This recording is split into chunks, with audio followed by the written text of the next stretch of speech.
María Zaragoza es una chica que siempre ha querido ser escritora desde pequeñita y puede que antes de saber leer y escribir. Yo sabía que quería contar historias prácticamente desde siempre. De hecho, aprendí a mentir. Decía que quería ser escritora desde pequeñita, la gente me miraba raro, entonces aprendí a decir no, quiero ser periodista, pero en realidad no quería ser periodista, lo que quería era ser escritora y escribir ficción además. Y bueno, el primer premio de relato que conseguí a nivel escolar fue con 7 años y creo que fue mi primer cuento original. Al principio solo hacía versiones de lo que ahora mismo sería un fanfic, ¿no? De las historias que me gustaban, pues lo que no me gustaba pues lo cambiaba o hacía historias con esos personajes que había creado otro. De verdad, el punto de inflexión para mí fue la Fundación Antonio Gala para Jóvenes Creadores. Y ahí fue cuando yo creo que realmente me di cuenta de que esto era una profesión y que era algo de lo que yo quería poder vivir, ¿no? Lo que a mí más me marcó fue convivir pues, con compositores, con pintores, con escultores, con gente, aparte de otros escritores que yo prácticamente no conocía a ninguno cuando entré en la fundación, con gente de otras disciplinas, con otros intereses y con otras formas de mirar. Cualquier momento es bueno para hacer cualquier cosa que a ti te llene, te apasione. Yo tenía escrito a máquina un ejemplar de este libro de cuentos que yo iba pasando pues, a la gente que me gustaba, ¿no? O sea, a mis amigos, mi familia, tal, me lo devolvían todos. Esto es un milagro que todavía no me explico. Y este casi manuscrito, ¿no? Que era en máquina de escribir eléctrica, que era lo que yo tenía, acabó llegando a un editor. No había una intención en esas primeras obras de que eso en algún momento se pudiera convertir en un libro. Yo creo que ahora más o menos todo el mundo tiene una idea de que algo que escribe puede llegar a convertirse en un libro. En aquella época pues yo no tenía esta idea, ¿no?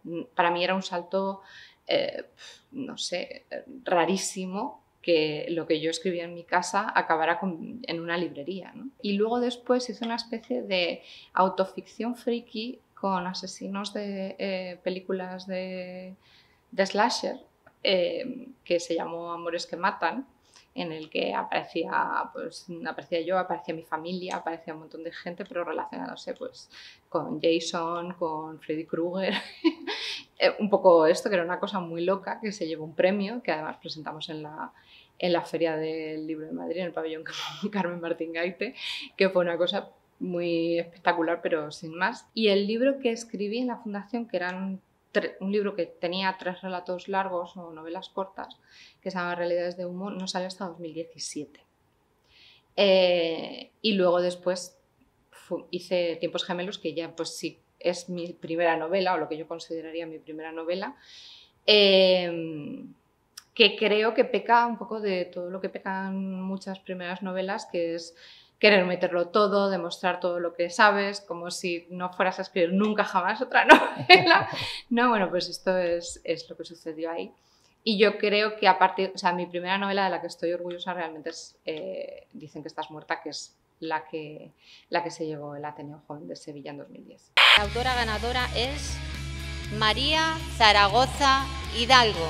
Ha sido un trabajo dificilísimo, largo, tedioso, y que quedara como yo quería que quedara ha llevado mucho esfuerzo. Entonces, por un lado, yo tenía la idea desde hacía muchísimo tiempo de crear una sociedad secreta que se dedicara a salvar los libros de los peligros, sobre todo de la ignorancia.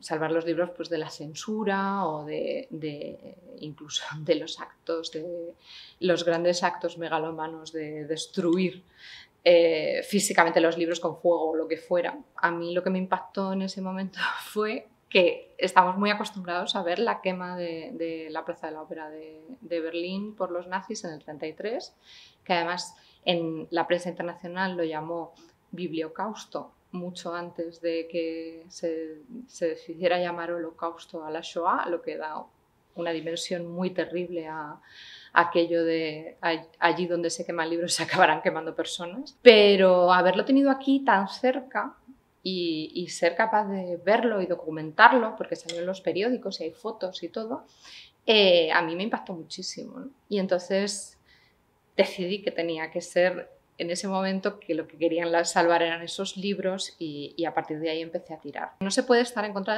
de la censura a medias. O sea, yo creo que cuando uno está en contra de la censura se tiene que morder la lengua cuando aquello que sale está en contra de tus principios. Pero eso realmente es lo que es estar en contra de la censura. O sea, que cuando entender que la libertad de expresión está por encima de lo que tú pienses. Porque me parece absolutamente soberbio considerar que tienes derecho a negarle a la gente el acceso a esos saberes. Y sobre todo, que luego de cara al futuro, muchas veces resulta incomprensible que se haya llegado a un momento terrible. Parece que las guerras o que los totalitarismos aparecen por generación espontánea, cuando probablemente hay mucho texto, se ha escrito mucho, hay mucha literatura, mucha prensa que lleva hasta eso, ¿no? Entonces, para hacer las cosas comprensibles en el futuro también es necesario que las cosas que no nos gustan hoy estén para que luego en el futuro se puedan entender cómo se llegó a algo y no se repita. Ronda rápida de preguntas típicas. Nace y se hace. Uno tiene que tener el impulso y luego tiene que trabajarlo. Suelo tener bastante claro dónde empiezo, dónde acabo y el punto de giro principal. Pero me gusta también sorprenderme mientras estoy escribiendo. Creo que lo que habría que juzgar es lo mejor que puede hacer alguien en un determinado momento. Y por supuesto hay muy buenos libros de gente muy joven, sobre todo porque anuncian el potencial que eso puede tener de cara al futuro.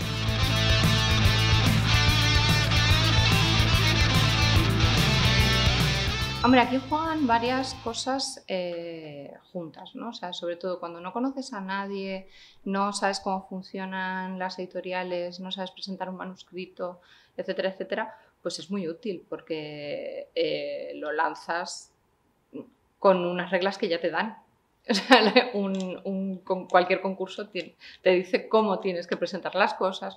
Eso desahoga mucho y hace mucho fogueo. Luego, por otro lado, está muy bien para la autoestima. O sea, los escritores pasamos muchísimo tiempo solos sin confrontar el texto con nadie y que te den un premio es alguna forma de decirte, oye, pues por aquí está bien, sigue.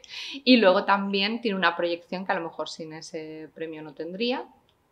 Y luego creo que hay una cosa fundamental, que es que en los premios te aseguras de que te leen. O sea, cuando tú envías algo, pueden no contestarte. Sin embargo, en todos los premios, todo se lee. Independientemente de que te lo den o no, va a haber alguien haciendo un informe sobre tu texto. Y esto es realmente importante, porque a lo mejor no ganas, pero puede ser que vean algo en ti. María Zaragoza. Los alemanes se vuelan la cabeza por amor. Creo que el primer consejo es averiguar qué tipo de escritor eres tú y seguirlo. Es decir, las cosas que valen para otros no siempre van a valer para ti y tienes que conocer muy bien cuáles son las trampas que te pones, porque el escritor tiende a ser su peor enemigo y a caer en las mismas cosas todo el rato, aprendértelas y aprender recursos para evitarlo cada vez que te ocurra, ¿no? Estar alerta ante el enemigo que llevamos dentro. Creo que esto es fundamental. Luego, trabajar muchísimo.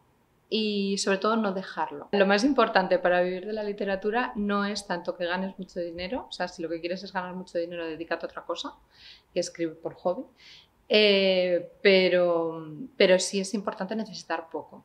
O sea, si necesitas poco, yo creo que puedes llegar a apañarte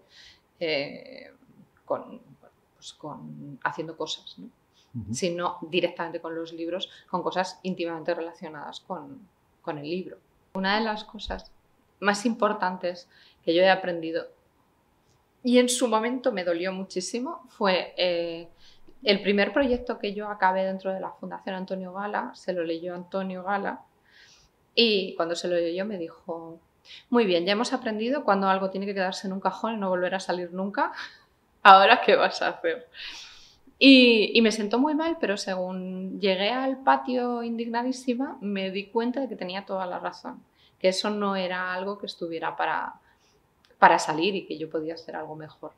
Y entonces me puse a ello, ¿no? A demostrar que podía hacer algo mejor. Es muy importante saber que te vas a equivocar muchas veces, que va a haber cosas que no van a salir bien, que porque un libro se quede en el cajón no quiere decir que no puedas hacer otro, o incluso que ese libro lo que no haya encontrado sea el momento adecuado, porque puede ser que en ese momento lo que tú has contado, por lo que sea, no entre, y 10 años después ese libro sea justamente lo que se está buscando. Eso puede ocurrir. Y luego, sobre todo, tener prisa por publicar es un error, porque generalmente te arrepientes de cosas que has publicado si lo has hecho sin reflexionar. Y esto pues suele pasar cuando eres muy joven, quiero decir, a mí me ha pasado. O sea, yo hay muchas cosas que he publicado joven que no publicaría hoy y que, bueno, están absolutamente descatalogadas y no tengo ningún interés en que vuelvan a aparecer.